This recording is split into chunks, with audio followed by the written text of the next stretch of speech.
சொல்லக்கூடாது. நீங்கள் உபவாசமாக இருக்கிறவங்க இங்கே ஆலயம் திறந்துருக்கோம், ஒரு மணி நேரம் வந்து ஜெபம் பண்ணிட்டு போங்க. அல்லேலூயா.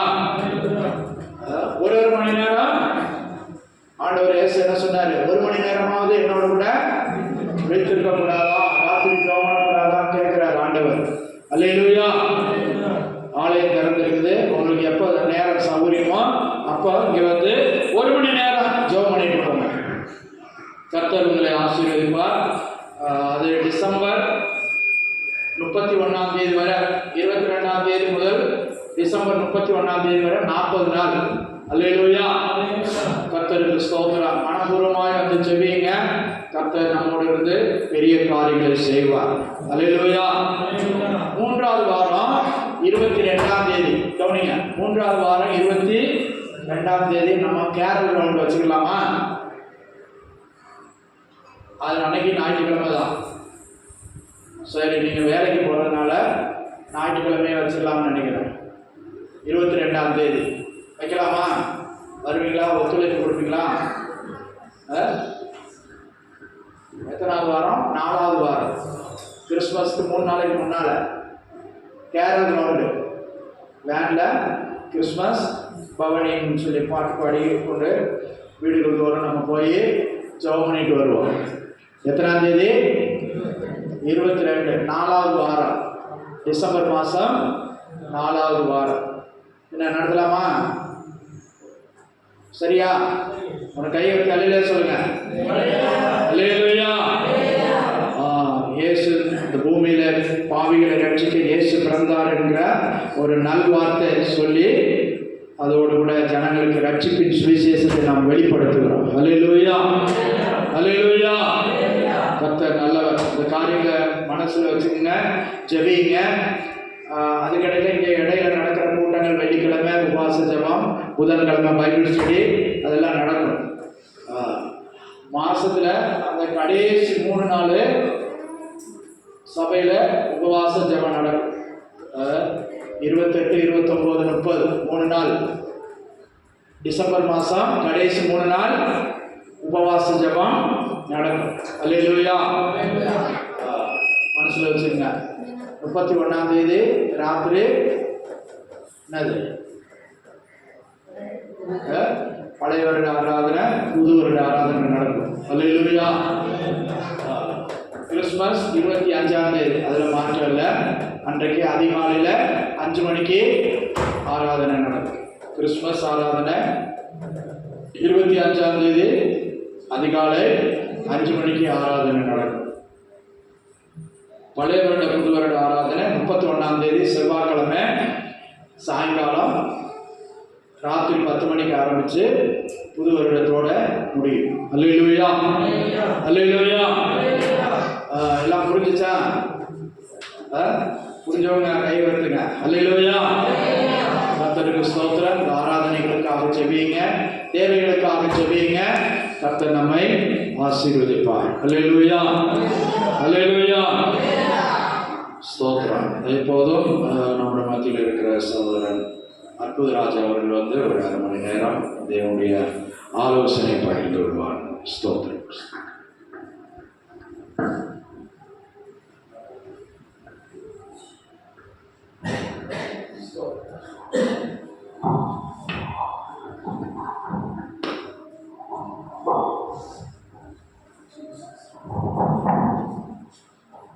ஹல்லேலூயா. கர்த்தர் நல்லவர். எதிரே சந்தோஷமா இருக்கீங்க.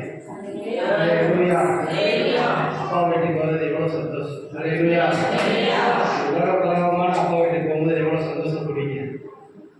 ஆமென். இப்போலாம் நம்மளுக்கு ரெஸ்ட் கிடைக்கும். பாத்திரம் வளர்க்குறதுலேருந்து, துணி துவைக்கிறதுலேருந்து, வீட்டு வேலைக்கு அப்பா வீட்டுக்கு போனால் ஒரு வேலை செய்ய மாட்டோம். ஹல்லேலூயா.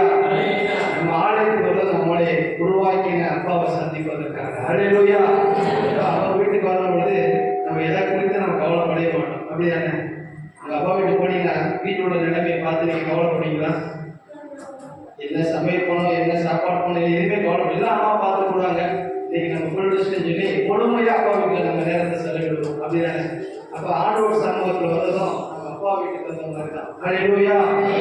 உலக பரவான காரியங்கள், வீட்டு சிந்தனை எதுவுமே நினைக்காம முழு இருதயத்தோடு நம்ம ஆண்டவரை துதித்து அவர் வார்த்தை கேட்க போகிறோம். ஹல்லேலூயா. இந்த வருடமும் பூர்ணிமா கண்களை மூடி இந்த வார்த்தைக்காக நம்ம ஜெபித்து செய்தி கொள்ள போகிறோம். கிருபையும் இரக்கம் நிறைந்தவரை நம்ம ஸ்தோத்திரிக்கிறோம் அப்பா. இந்த ஆசீர்வதிக்கப்பட்ட இந்த பரிசுத்த ஓய்வு நாளை நாங்கள் பரிசுத்தமாய் ஆசீர்வதிப்பதற்கு கர்த்தரை உதவி செய்யலாம். எங்கள் சிந்தனைகளை ஒருமுகப்படுத்தலாம். எங்கள் சிந்தனைகள் சிதறாதபடிக்கு அடுத்த வார்த்தை கேட்டு எங்கள் ஆவி ஆத்மா சரீரத்தில் ஒரு பலன் உண்டாகும்படியாக அந்த வார்த்தையின்படி இந்த மாதம் முழுவதுமாக நாங்கள் கடந்து செல்வதற்கு எங்கள் ஆவி ஆத்மா சரீரத்தில் ஒரு தேவ பலன் உண்டாகும்படியாக நாங்கள் ஜெபிக்கிறோம். இப்படி செய்ய போற தயவுக்காக நன்றி. விசேஷமாக அடியனை மறைத்து பரிசுத்த ஆவியானவர்களை வெளிப்படும்படியாக ஜெபிக்கிறோம். இயேசுவின் மூலம் ஜெபிக்கிறோம் பிதாவே. ஆமென். ஆமென். ஹல்லேலூயா. ஹல்லேலூயா. எரேமியா 24ஆம் அதிகாரம் 5வது வசனத்தை எடுத்து நாம் வாசிக்கலாம். பக்கம் 905 பழைய பாடல். எரேமியா 24:5.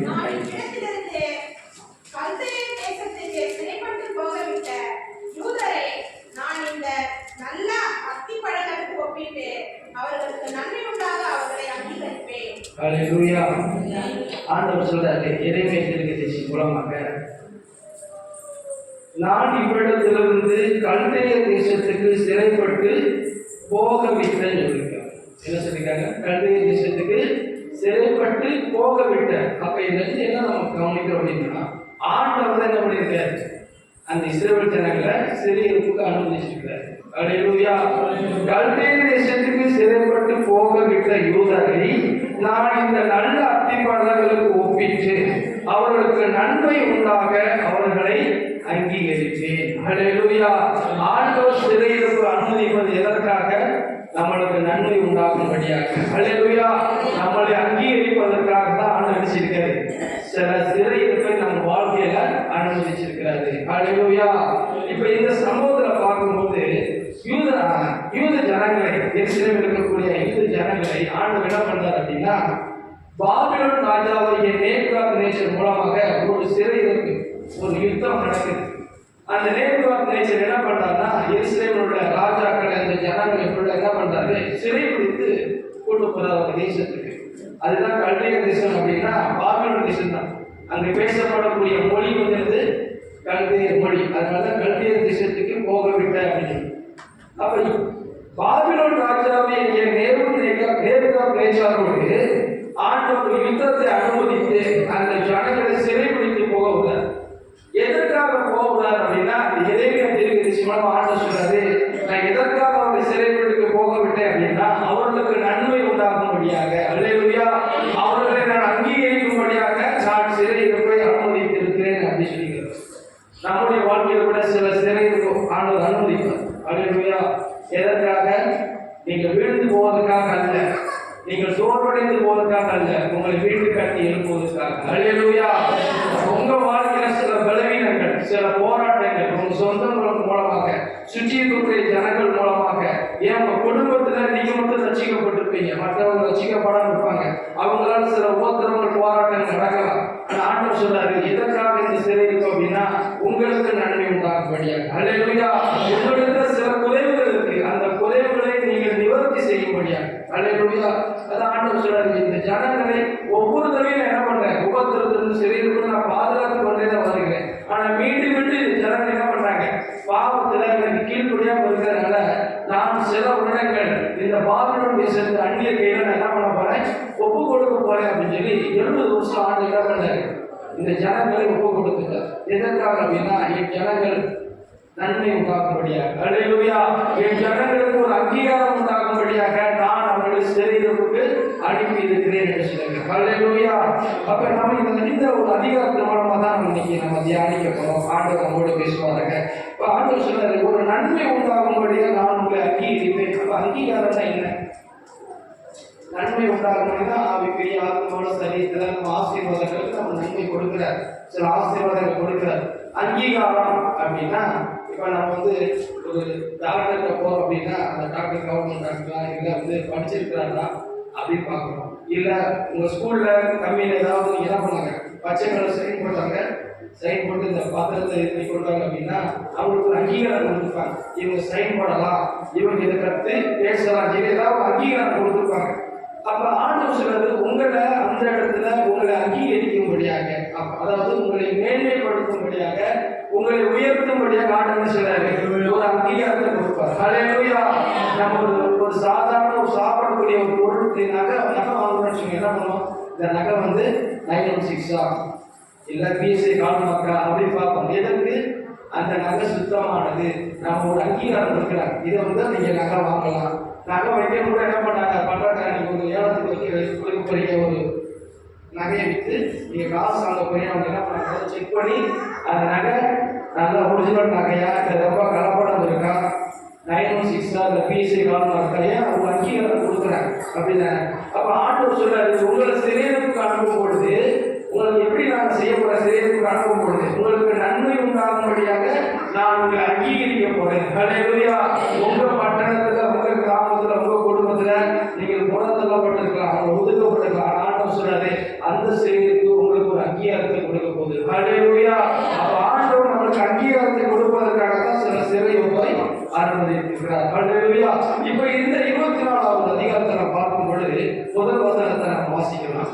பாபிலோன் ராஜாவாகிய நேபுகாத்நேச்சார் யோயாக்கீமின் குமாரனாகிய எகோனியா என்கிற யூதாவின் ராஜாவையும் யூதாவின் பிரபுக்களையும் எருசலேமில் உள்ள தச்சரையும் கொள்ளரையும் சிறைபிடித்து பாபிலோனுக்கு கொண்டு போன பின்பு இதோ கர்த்தருடைய ஆலயத்தின் முன் வைக்கப்பட்டிருந்த அத்திப்பழமுள்ள 2 கூடைகளை கர்த்தர் எனக்கு காண்பித்தார்.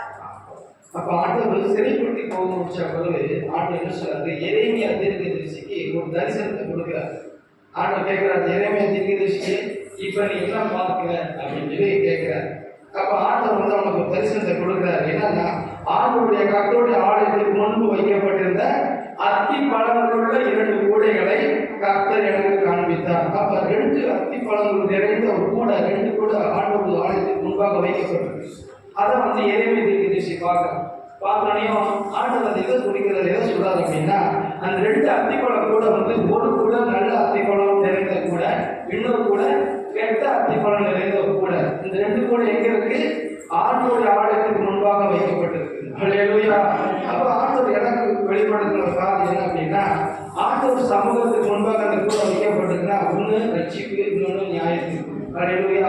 நல்ல அத்திப்பழம் நம்ம கூட என்ன பண்ணணும்? ஆண்டவருடைய வார்த்தை கேட்டு கீழ்படுத்தீங்கன்னா ரட்சிப்பு, இல்லை அப்படின்னா நியாயத்திற்கு, அதாவது தண்டனை. அப்ப 2 அத்திப்பழங்களோட கூடையை காண்பிக்கிறாரு. ஒரு கூட நல்ல அத்திப்பழம், இன்னொரு கூட கெட்ட அத்திப்பழம். நல்ல அத்திப்பழம் சாப்பிடுறது உகந்ததா இருக்கும், கெட்ட அத்திப்பழம் சாப்பிடுறது உகந்ததா இல்லை. அப்ப இதை வந்து காமிக்கிறாரு. காமிச்சிட்டு அந்த 2வது வசனத்தை வாசிக்கும் பொழுது, ஒரு கூடையிலே முதல் கந்தாயிற்கு அத்திப்பழங்களுக்கும் சமானமான மிகவும் நல்ல அத்திப்பழங்களும், மற்ற கூடையிலே புசிக்கத்தகாத மிகவும் கெட்ட அத்திப்பழங்களும் இருந்தது. அப்ப 2 கூடை ஆண்டவர் காமிக்கிறார். ஒன்று நல்ல அத்திப்பழம், இன்னொன்று 2 கெட்ட அத்திப்பழம். ஆண்டவர் சொல்றாரு, நம்ம முதல் வாசத்தை அந்த 5வது வசனத்துல என்ன சொல்லப்பட்டிருக்குன்னா, நான் யூதரை செழிப்பட்டு போக விட்ட யூதரை நான் இந்த நல்ல அத்திப்பழங்களுக்கு ஒப்பிட்டு அவர்களுக்கு நன்மை உண்டாகும்படியாக அவர்கள் அங்கீகரிக்கிறேன். ஆண்டவர் வந்து எரேமியாவுக்கு சொல்லுவார், 2 அத்திப்பழம் கூட பார்க்கிறீங்க, அது ஒரு அத்திப்பழம் நல்ல அத்திப்பழம் கூட, 2வது அத்திப்பழம் கூட கெட்டது. நான் என் ஜனங்களை நல்ல அத்திப்பழங்களுக்கு ஒப்புனே சொல்றேன், அவர்களுக்கு நன்மை உண்டாகும்படியாக. ஹல்லேலூயா. எதுக்கு அப்படின்னா, ஆண்டவருடைய பிள்ளைகள் சில சூழ்நிலைகளை நாம் ஆண்டவர் விட்டு நம்ம என்ன பண்ணலாம்? சரியா ஜெபிக்காம, ஆண்டவர் சமூகத்துக்கு வராம, வேதம் வாசிக்காம, ஆலயத்தில் நடக்கக்கூடிய கூடியில கலந்து கொள்ளாம, ஆண்டவருக்கு பிரியமாக நம்ம நடந்து கொள்ளாம, சில நேரம் நம்ம தூரமா போயிருக்கலாம். ஆனா ஆண்டவர் சொல்றாரு, மீண்டும் நம்ம அழைக்கிறார். அப்படி நம்ம கேட்காம போகும்போது சில சிலைகளுக்கு ஆண்டவர் அனுமதிக்கிறார். நான் சொல்லி கேட்க மாட்டேன். ஊழியர்கள் மூலமா பேசுவார், வசனத்தின் மூலமா பேசுவார், இல்லை நீங்க ஜெபிக்க பொழுது ஆண்டவர் சில வார்த்தைகள் வெளிப்படுத்தி பேசுவார். ஆனா நம்ம அதை கேட்டு மனம் திரும்ப இருக்கும்போது ஆண்டவர் செய்வாரு, நான் எத்தனையோ என் மகன்கிட்ட நான் வந்து பேசியிருக்கேன், ஆனா வந்து இன்னும் மனம் திரும்ப மாட்டீங்க, இவன் என்ன பண்ண போறேன்? சில சிலைகளுக்கு அனுமதிச்சா தான் என்னை தேடி வருவோம். ஹல்லேலூயா. இன்னைக்கு கூட நம்ம என்ன செய்வோம்? நல்ல ஆசை அந்தஸ்து இருக்கும் பொழுது, தேவையெல்லாம் சந்திக்கப்பட்ட போது ஆண்டவர் சமூகத்துக்கு வருவதற்கு நம்ம யோசனைக்கிறோம். அடுத்த சில காய்ச்சல், தலைவலி, குடும்பத்துல பிரச்சனை, கடன் பிரச்சனை, போராட்டம், நெருக்க வரும்போது என்ன செஞ்சிருவோம்? ஆண்டவர் வேகமா தேடுவோம், அதிகாலையில தேடுவோம், உபவாசம் இருப்போம். எங்கெல்லாம் ஆண்டோடைய வார்த்தை கிடைக்காத நம்ம என்ன பண்ணுவோம்? தாகமா தேடிவோம். ஏன் அப்படின்னா சில சிறையிருப்பு ஆண்டவர் உங்களுக்கு அனுமதிக்கும் பொழுது நீங்க கர்த்தரை நீங்க என்ன செய்வீங்க? தேட ஆரம்பிச்சுவீங்க. அப்ப ஆண்டவர் என்ன கேட்டியா, பிள்ளை தூரமா போயிடக்கூடாது, சில சிறையிருப்பு அனுமதிச்சுன்னா அவங்க தேடி வருவா அப்படின்னு சொல்லி ஆண்டவர் சில சிறையிருப்பு என்ன செய்யறாரு? நம்ம வாழ்க்கையில அனுமதிக்கிறார். ஹல்லேலூயா. எதற்காக அனுமதிக்கிறார்? நம்மளுக்கு நன்மை உண்டாக்கும்படியா. ஹல்லேலூயா. இந்த சிறையிருப்புல பாருங்க, சில சிறையிருப்புல ஆண்டவர் மேம்படுத்த சில 3 நபர்களை குறித்து பார்க்கிறோம். பாருங்க, யோசேப்பு சிறைப்பிடிக்கப்பட்டதான். ஹல்லேலூயா. தன் சகோதரர்களால் உயிரில் தள்ளப்பட்டு அடிமையாக விற்கப்பட்டான். அந்த தேசத்தில் கூட அவன் என்ன பண்ணான்? சிறையில் கூட இருந்தான். ஆனா ஆண்டவர் அவனுக்கு தரிசனத்தை கொடுத்தார். உன்னை பெரிய ஜாதியாக, உன்னை பெரிய மேம்படுத்துவேன்னு சொல்லி தான் ஆண்டவர் தரிசனம் கொடுத்தார். ஆனா அவன் சூழ்நிலையில் இருந்துச்சு. சகோதரர்களால் புறக்கணிக்கப்பட்டான், புலியில தள்ளப்பட்டான், சிறையில் அடிமையா விற்கப்பட்டான். அந்த தேசத்துல என்ன பண்ணாங்க? சிறையில போகப்பட்டாங்க. ஆனா அவன் நினைச்சு பார்த்தானா, ஆண்டவர்களுக்கு நிறைய சொப்பனம் கொடுத்தாரு, என்னுடைய சகோதரர்கள் என்னை பணித்து வணங்கி கொள்வான்னு கண்கள் மூலமா என்னோட பேசினாரு, சூரியன் சந்திரன் என்னை பார்த்து வணக்கம் சொல்லியிருக்காரு. ஆனா என் சமூகத்தை பார்க்கும்போது, சூழ்நிலையை பார்க்கும்போது அதுக்கு எந்த அறிவியுமே இல்லையே. என் சகோதரர்கள் என்னை விழுக்கிறாங்க, என்னை அடிமையை விற்கப்பட்டாச்சு. எதுவுமே நினைச்சு என்ன பண்ணல, கவலைப்படல. காரணம் என்ன பண்ண, ஆண்டவர் குறித்த தரிசனம் வாக்குத்தத்தம் நிச்சயமா என் வாழ்க்கையில நிறைவேற என்ற நம்பிக்கையோட இருந்தான். ஹல்லேலூயா. அந்த சிறையில் கூட யோசேப்பு இருந்தா பாருங்க, ஒரு நேரம் வந்தது, ராஜாவுக்கு ஒரு சொப்பனம் வந்தது. அந்த சொப்பனத்துக்கு பதில் கொடுக்க யாரால முடியல. அங்க யோசேப்பு ஆண்டு வெளிப்படுத்துற கூட இருக்கக்கூடிய அந்த யோசேப்புக்கு ஆண்டு வெளிப்படுத்தி யோசேப்பு சிறையில் கொண்டு மாற்றி அந்த ராஜாவுடைய சொப்பனத்துக்கு பதில் கொடுக்கிறான். உடனே ராஜா என்ன பண்றாரு? ராஜாவுக்கு அடுத்த ஸ்தானத்துல யோசேப்பு உயர்த்தப்படுவாங்க. ஹல்லேலூயா. சில சிறைக்கு உங்களுக்கு நன்மை உண்டாகும்படியா. ஹல்லேலூயா.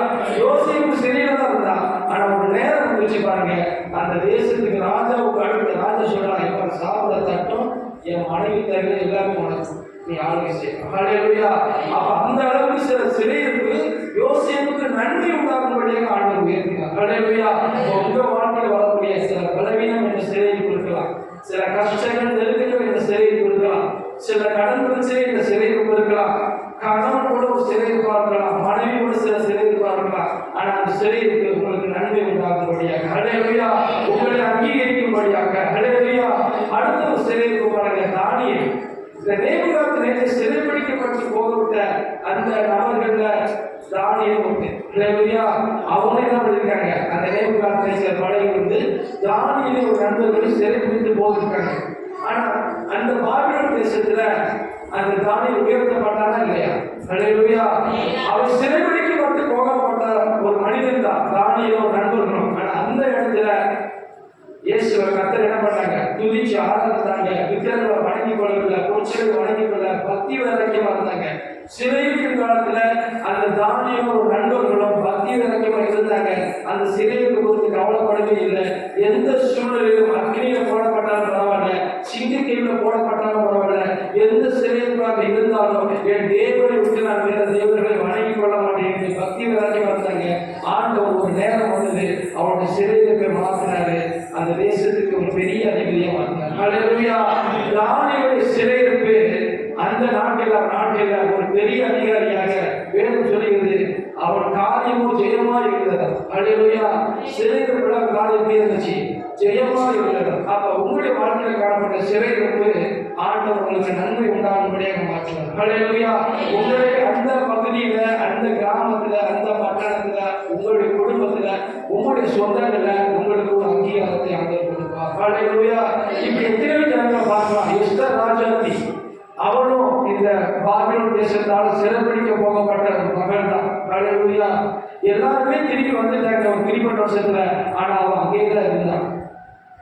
காரணம் என்ன அப்படின்னா, அந்த தேசத்துல ஆண்டவர் அவளை கொண்டு ஒரு பெரிய ஆசீர்வாதத்தை கொடுத்தார். ஹல்லேலூயா. சிறைப்பிடிக்கப்பட்டு போன அந்த எஸ்தர் தான், ஆனா அந்த தேசத்துக்கு ராணியாக மாற்றப்பட்டார். ஹல்லேலூயா. ராணியாக மாற்றது எதுக்காக தெரியுமா? ஆண்டவர் சொல்லுங்க, நான் உன்னை சிறையிருப்புக்கு அனுப்பிங்க அப்படின்னா உன்னை அத்திய வச்சு உன்னை மடித்து போவதற்காக அதன் மூலமாக என் ஜனங்களை, யூத ஜனங்களை அழிவிடுத்து மீட்கும்படியாக தான் என்ன செய்ய போறேன், ஒன்று அந்த பகுதியில் சிறைப்பிடிக்கப்பட்டு போக அனுப்பிவிட்டேன். ஹல்லேலூயா. எஸ்தர் சிறைப்பிடிக்கப்பட்டு போகப்பட்ட மகள் தான். ஆனா அந்த எஸ்தர் ஆண்டவர் ஒரு நேரத்துல ராணியாக உயர்த்தினார். அந்த தேசத்தின் மூலமாக யூத ஜனங்களை அழிக்கக்கூடிய ஒரு கட்டளை பிறப்பிக்கப்பட்டது. அந்த இடத்துல எஸ்தர் இருந்ததுனாலதான் அந்த கட்டளை மாற்றப்பட்டது. ஹல்லேலூயா. அப்ப இந்த இடத்துல நீங்க நினைக்கலாம், நம்ம இந்த இடத்துல நல்லா ஆசீர்வாதமா இருந்தோம், நாம இன்னொரு இடத்துக்கு போயிட்டோம், சிறப்பிடிக்கப்பட்ட சோகமே நீங்க நினைக்கலாம். நீங்க வெளியூர்ல வந்திருப்பீங்க, திடீர்னு இந்த பகுதிக்கு வந்திருப்பீங்க, அது கொஞ்ச நாள் உங்களுக்கு கஷ்டமா இருக்கும், ஒரு சிறையிருக்குமா இருக்கும். சொந்த பந்தங்கள் இல்லை, நண்பர்கள் யாரும் இல்லை. நம்ம அந்த ஊர்ல இருக்கும் பொழுது, அப்பா ஊர்ல இருக்கும் பொழுது நம்ம சொந்த பந்தங்கள் நிறைய இருந்தாங்க, நமக்கு எல்லா ஆசீர்வாதம் கிடைச்சிச்சு. இங்க நம்ம தனிமையா இருக்கிறோமே நினைச்சு ஒரு சிறையிருப்பு அனுபவமா இருக்கலாம். ஆனா ஆண்டவர் எஸ்தரை போல அவர் என்ன பண்றாரு, இந்த பகுதியில ஒரு கூட்ட ஜனங்களை வச்சிருக்கப்பா, அவர்களை அழிவிலிருந்து மீட்கப்படியாகத்தான் நான் உங்களை இந்த இடத்துக்கு ஏற்படுத்துகிறேன் சொல்லி சொல்றாரு. ஹல்லேலூயா. அப்ப உங்களுடைய சிறையிருப்பு உங்களுக்கு மட்டுமல்ல, சுற்றியுள்ள ஜனங்களுக்கு ஒரு ஆசீர்வாதத்தை கொடுக்கும். ஹல்லேலூயா. இந்த எதிர்மை தீர்க்கதரிசிகளா ஆண்டவர் தான் சொல்றாரு, எப்ப நான் உங்களுக்கு நல்ல அத்திப்பழங்களுக்குள்ள கூடைக்கு நான் உங்களுக்கு ஒப்புமையா சொல்லப்பட்டு உங்களுக்கு நன்மை உண்டாகும்படியாக நான் உங்களை என்ன செய்ய போறேன், அங்கீகரிக்க போறேன். அப்ப ஆண்டவர் எப்படி உங்களுக்கு நன்மை உண்டாக்க போறாரு, எப்படி உங்களை அங்கீகரிப்பார் அப்படின்னா, நம்ம இந்த 3 நபர்களை பார்த்தோம். யோசேப்பு, தானியேல், எஸ்தர், அவர்களுக்கு போல ஆண்டு அடிச்சுவாரு. உங்களுடைய சிறையிருப்பை மாற்றுவாரு, உங்களுக்கு ஒரு நன்மையை ஏற்படுத்தார். எப்படி மாற்றுவாரு அப்படின்னு பார்த்தா, கீழே உள்ள வசனத்தை நம்ம வாசிக்கும் பொழுது, இந்த 6வது வசனம், எரேமியா 24 6வது வசனத்தை வாசிக்கும் பொழுது, அவர்களுக்கு நன்மை உண்டாக நான் என் கண்களை அவர் மேல் வைத்து அவர்களை இந்த தேசத்துக்கு திரும்பி வர பண்ணி அவர்களை கட்டுவேன், அவர்களை இடிக்க மாட்டேன், அவர்களை நாட்டுவேன், அவர்களை பிடுங்க மாட்டேன். ஆண்டு சொல்லிப்ப நான் உனக்கு நன்மை உண்டாகுறதுக்கு நான் என்ன செய்ய போறேன் அப்படின்னா, ஆண்டவருக்கு தெரியும் நீ என் ஜனங்களை பாபிலோனுக்கு சிறைப்பட்டு போகப்பட்டேன். எத்தனை வருஷமா? 70 வருஷம் நான் சிறைப்படிக்க போகப்பட்டேன் அப்படின்னு ஆண்டு சொல்றாரு. சில சிறை ஒரு குறிப்பிட்ட காலம் தான். ஹல்லேலூயா. ஒரு குறிப்பிட்ட காலத்துக்கு ஆண்டு செய்வாரு. சரி, நம்ம நினைக்கிறோம், நான் வாழல, இவ்வளவு வருஷம் நான் கஷ்டப்பட்டு கொண்டே இருக்கிறேன், கடல் வருஷம் மாறல, நான் அதிக மாதங்களாக நான் ஜெபித்து கொண்டே இருக்கிறேன், இதுக்கு விடுதலை கிடைக்கல, ஜபத்துக்கு பதிலே கிடைக்கலாம்னு நினைக்கிறான். ஆண்டு சொல்றாரு, அதுக்கு ஒரு காலம் வச்சிருப்பார். ஹல்லேலூயா. இஸ்ரவேல் யூத ஜனங்களுக்கு ஆண்டு பண்ணாரு, 70 வருஷம் ஒரு காலத்தை வச்சிருக்கிறார். அதுக்கடுத்து அவர் சிறையிருப்பை மாற்றிடுவார். ஹல்லேலூயா. இப்போ இந்த சிறையிருப்பு நம்ம நினைக்கிறோம், பாபிலோன் தேசம், நேபுகாத் தேசம் வந்து அந்த தேசம் பாழாய்ப்பான தேசம் அப்படின்னு நம்ம நினைக்கலாம். ஆனா ஆண்டு சொல்றாரு, அந்த நேபுகாத் தேசம் என்னுடைய ஊழியக்காரன் தான் சொல்றாரு. ஹல்லேலூயா. அந்த நேபுகாத் தேசம் யாரா?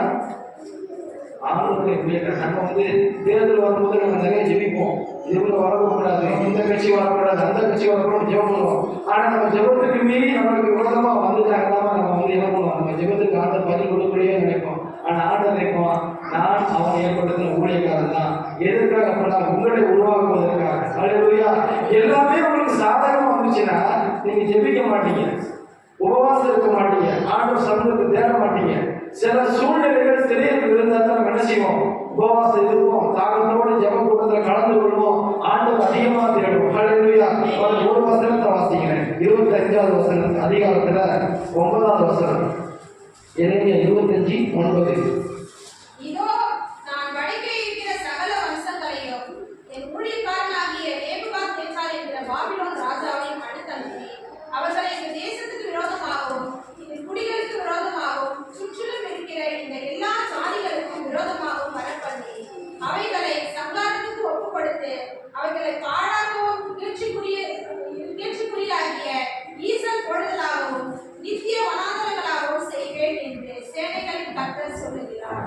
அப்ப என் ஊழியக்காரனாகிய நேபுகாத் தேசம். நம்ம நினைப்போம் பாபிலோன் தேச ராஜா ரொம்ப மோசமான ஜீவனுக்கு நம்ம நினைச்சுக்கலாம், நம்மளுக்கு விரோதமாக யாரும் இருக்கணும், அவங்க எல்லாமே நம்ம சபிச்சிருக்கலாம். ஆனா ஆண்டவர் சொல்றாரு, அவனும் என்னுடைய ஊழியக்காரன் தான் சொல்றாரு. ஹல்லேலூயா. எதற்காக அப்படின்னா அவருடைய பிள்ளைகளை பக்குவப்படுத்துவதற்கு, குணப்படுத்துவதற்கு. ஹல்லேலூயா. பொண்ணு வெள்ளி எதற்காக குணப்படப்படுது? சுத்தம் பண்ணாங்க, சுத்தமாக மாறுவதற்கு சில அக்கினி சோதனை அந்த பொண்ணுக்கும் தங்கத்துக்கும் ஏற்படுது. ஹல்லேலூயா. ஒரு இளையப்பட்ட விசுவாசமாகிய அந்த விசுவாசம் சோதிக்கப்படுவதற்கு சில சோதனைகள் என்ன செய்யும், ஆண்டவர் அனுமதிப்பாரு. ஹல்லேலூயா. அப்ப ஆண்டவர் சொல்றாரு, எப்ப அவனும் என்னுடைய ஊழியக்காரன் தான். எதற்காக அவன் ஏற்படுத்திருக்கு அப்படின்னா உங்களுக்கு நன்மை உண்டாகும்படியாக. ஹல்லேலூயா. அப்ப 6வது வசனம் வாசிக்கிறோம், ஆண்டவர் நம்ம வாழ்க்கையில நன்மை கொடுப்பதற்கு என்னென்ன காரியங்கள் செய்வார் அப்படின்னா அவருடைய கண்களை நம்ம மேல் வைப்பார். ஹல்லேலூயா. நான் என் கண்களை அவர்கள் மேல் வைத்து, அப்ப ஆண்டவர் உங்க மேல என்ன செஞ்சிருக்காரு, பார்த்து கொண்டே இருக்கிறார். அதில் யோசேப்புக்கு தவறு செய்யக்கூடிய சந்தர்ப்பம் வந்து, பாவம் செய்யக்கூடிய சந்தர்ப்பம் வந்தது. ஆனா அவன் பாவம் செய்தானா? செய்யல. அவனுக்குள்ள ஒரு விசுவாசம், சுற்றிக்கூடிய ஜனங்கள் யாருமே இல்லை. ஆனா என் இயேசு என்னை பார்த்து கொண்டிருக்கிறார். ஹல்லேலூயா. கர்த்தர் நம்மளை பார்த்து கொண்டிருக்கிற இந்த விசுவாசம், நம்பிக்கை அவனுக்கு இருந்ததுனாலதான் பாவம் செய்யக்கூடிய சந்தர்ப்பம் வந்தால் கூட அவன் என்ன செய்யல? பாவம் செய்யல. காரணம், கர்த்தர் என்னை பார்த்து கொண்டிருக்கிறார். ஹல்லேலூயா. அப்ப ஆண்டவருக்கு நன்மை செய்வதற்கு நீங்க என்ன செய்யணும்? தவறு செய்வதற்கு சந்தர்ப்பம் வந்தாலும் யாருமே இல்லை, நம்ம அதை செஞ்சோம்னா யாருக்கும் தெரியாதுன்னு நினைப்போம். ஆனா ஆண்டவர் பார்க்கிறாரு, நான் உன்னை பார்த்து கொண்டு தான் இருக்கேன். எதுக்கு அப்படின்னா, நீ நன்மையான வழியில நீ செய்யலாம், உனக்கு நான் நன்மை கொடுக்கணும், உன்னை நான் அந்த பகுதியில அங்கீகரிக்கணும், அதற்காக நான் உன்னை பார்த்து கொண்டே இருக்கேன். ஹல்லேலூயா. நான் உண்மையில் கண்ணை வைத்து உனக்கு ஆலோசனை செய்வார். எதற்காக கண்ணை வைக்கிறாரு? உங்களுக்கு ஆலோசனை செய்வார். எப்பா இந்த வழியில நடக்காத, நீ இப்படி பேசாத, இந்த இடத்துக்கு போகாதன்னு சொல்லி ஆண்டவர் உங்கள் மேல் கண்ணை வைத்து உங்களுக்கு ஆலோசனை சொல்லி உங்களை வழி நடத்துவதற்காக ஆண்டவர் உங்களுக்கு கண்ணை வைக்கிறார். ஹல்லேலூயா. அப்ப ஆண்டவர் உங்களுக்கு நன்மை செய்வதற்கு முதலாவதாக அவருடைய கண்களை நம்ப வைத்து ஆலோசனை சொல்வார். இரண்டாவது அடுத்த வாசிங்க. அடுத்து என்ன சொல்லப்பட்டிருக்கு? அவர்களை இந்த தேசத்துக்கு திரும்பி வர பண்ணுவேன் என்று சொல்லியிருக்கிறார். ஹல்லேலூயா. அப்ப என்ன அர்த்தம் அப்படின்னா, இப்ப அந்த ஜனங்கள் எங்க இருக்காங்க? பாபிலோன் தேசத்துல இருக்காங்க, சிறையிலிருக்கப்பட்ட தேசத்துல இருக்கிறாங்க. இப்ப ஆண்டவர் சொல்றாரு, எப்பா நான் என்ன செய்வேன்? திரும்பி வர பண்ணுவேன். ஆவிக்குரிய வாழ்க்கையில ஆண்டவருக்கு பிரியமில்லாத சில காரியங்கள் உங்களுக்கு இருந்துச்சுன்னா ஆண்டவர் சொல்றாரு, உங்களை மீண்டும் அந்த பாவத்திலிருந்து திரும்பி வர பண்ணுவேன் என்று சொல்லியிருக்கார். ஹல்லேலூயா. உங்கள் மேல அவர் கண்களை வைத்து உங்களுக்கு ஆவியில ஆத்மாவில் காணப்படுகிற ஆண்டவருக்கு பிரியமில்லாத அந்த பாபிலோன் தேசத்துடைய கிரியைகளை ஆண்டவர் செய்வார். அந்த பாபிலோன் தேசத்தை குறித்து சொல்லப்படுங்க, அது வேசித்தனம் நிறைந்த பகுதி, ரொம்ப ஒழுங்கை கிடந்த பாலாய் கிடந்த ஒரு பகுதி சொல்லப்படும். அப்ப அந்த கிரியை உங்களுக்குள்ள இருந்துச்சுன்னா, ஆண்டவருக்கு பிரியமில்லாத சில கிரியை இருந்துச்சுன்னா, அதுல இருந்து அந்த சிறையிலிருந்து ஆண்டவர் சொல்றாரு, உங்களை திரும்பி வர பண்ணுவேன். எப்படி அந்த யூத ஜனங்களை பாபிலோன் தேசத்திலிருந்து திரும்பி வர பண்ணுவாரோ, அதே போல ஆவிக்குரிய வாழ்க்கையில உங்க சரீரத்துல ஆவின் ஆத்மாவில் பாபிலோனுக்குரிய கிரிகள் இருக்குமானால் அதை ஆண்டவர் திரும்பி வர பண்ணுவேன் என்று சொல்றார். ஹல்லேலூயா. பாவத்திலிருந்தும் சாபத்திலிருந்தும் அக்கிரமத்திலிருந்து ஆண்டவர் செய்யறார், உங்களை திரும்பி வர பண்ணுவார். முதலாவது, ஆண்டவர் உங்களுக்கு நன்மை உண்டாகுவதற்கு உங்கள் மேல் கண்ணை வைத்து உங்களை பார்த்து கொண்டே இருப்பார். இரண்டாவது, உங்களுடைய பாவ சாப வாழ்க்கையிலிருந்து ஆண்டவர் செய்வார், உங்களை திரும்பி வர பண்ணுவார். மூன்றாவது, அவர்களை கட்டுவேன், அவர்களை இடிக்க மாட்டேன், அவர்களை நாட்டுவேன், அவர்களை விடுக்க மாட்டேன். ஆண்டு சொல்ல உங்களை கட்டி எழுப்ப போற மாதிரி. ஹல்லேலூயா. ஆவிக்குரிய வாழ்க்கையில நம்முடைய சரீரம் என்னது? தேவன் தங்கும் ஆலயம் சொல்லப்பட்டிருக்கு. அப்படின்னு ஹல்லேலூயா. நம்முடைய ஆலயம் தேவன் தங்கும் ஆலயம். அப்ப நீங்க ஆண்டவருக்கு பிரியமில்லாத காரியங்கள் செய்யும் பொழுது இந்த ஆலயத்தை நீங்க என்ன செஞ்சீங்க? இடிச்சு போட்டீங்க. ஹல்லேலூயா. பரிசுத்த ஆவியானவர் தான் நம்மளுக்குள்ள வாசம் பண்றாரு. நம்மளுடைய சரீரம் தான் ஆண்டவர் தரக்கூடிய ஆலயம். அப்ப நீங்க ஆண்டவருக்கு பிரியமில்லாம நீங்க செய்யும் பொழுது இந்த ஆலயத்தை நீங்க என்ன செஞ்சீங்க? இடிச்சு போறீங்க. அப்ப ஆண்டவர் சொல்றாரு, எப்ப நான் மீண்டும் என்ன செய்ய போறேன்? கட்டுதப்பா. ஹல்லேலூயா. ஆண்டவரோட மீண்டும் கட்டி இருப்போம். உன்னை நான் இடிச்சு போட மாட்டேன். நீ மனிதன் தான், பாவினா, அது எனக்கு தெரியும். சில ஒரு சூழ்நிலையில நீ என்னை விட்டு தூரம் போயிருக்க, எனக்கு பிரியமில்லாத காரியம் செஞ்சிருக்க. ஆனாலும் நீ எனக்கு நல்ல அத்திப்பழம் உள்ள ஒரு பிள்ளை, உன்னை நல்ல அத்திப்பழத்துக்கு அடையாளம் சொல்லப்பட்டிருக்கேன். அதனால நான் உன்னை என்ன செய்வேன்? உன்னை அப்படி இடிச்சு போட மாட்டேன். நீ அந்த பாவத்திலிருந்து திரும்பி இடத்துல வா, நான் உன்னை மீண்டும் கட்டி எழுப்பிடுறேன். ஹல்லேலூயா. நான் உன்னை கட்டுவேன், உன்னை என்ன செய்ய மாட்டேன்? இடித்து போட மாட்டேங்கிறாரு. எவ்வளவு பெரிய ஆண்டவர். ஹல்லேலூயா.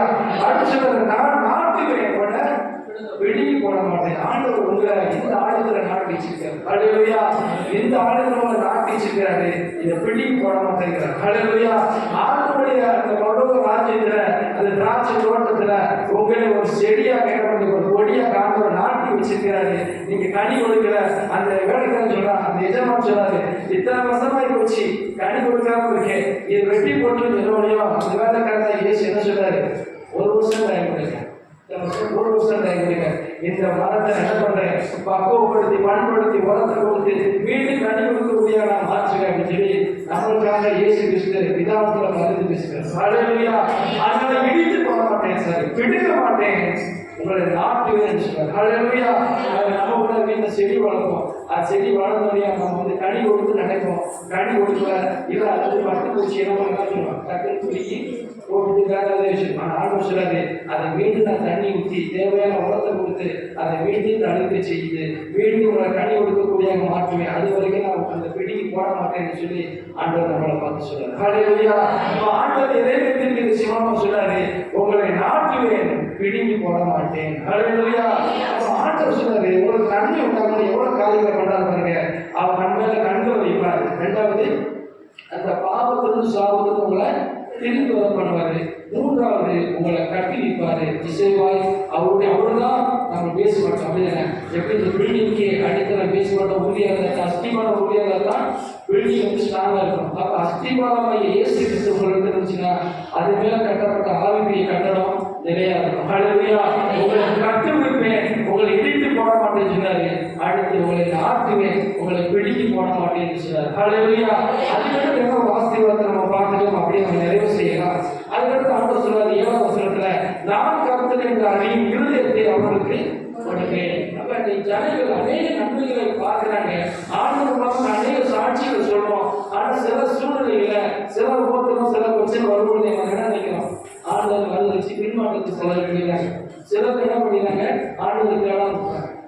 அதனால ஆண்டவர் சரி நம்ம வாழ்க்கையில அனுமதிக்கல. இப்ப ஆண்டு சொல்றாரு அந்த ஜனங்களுக்கு, நானே தேவன், நானே கர்த்தர் என்பதை அந்த ஜனங்கள் அறிந்து கொள்ளும்படியாக அவங்களுக்கு நல்ல இருதயத்தை நினைச்சுவேன் கொடுப்பேன். அப்ப கர்த்தரை அறியக்கூடிய இருதயத்தை அவங்க என்ன பண்ணாரு, உங்களுக்கு கொடுப்பார். ஹல்லேலூயா.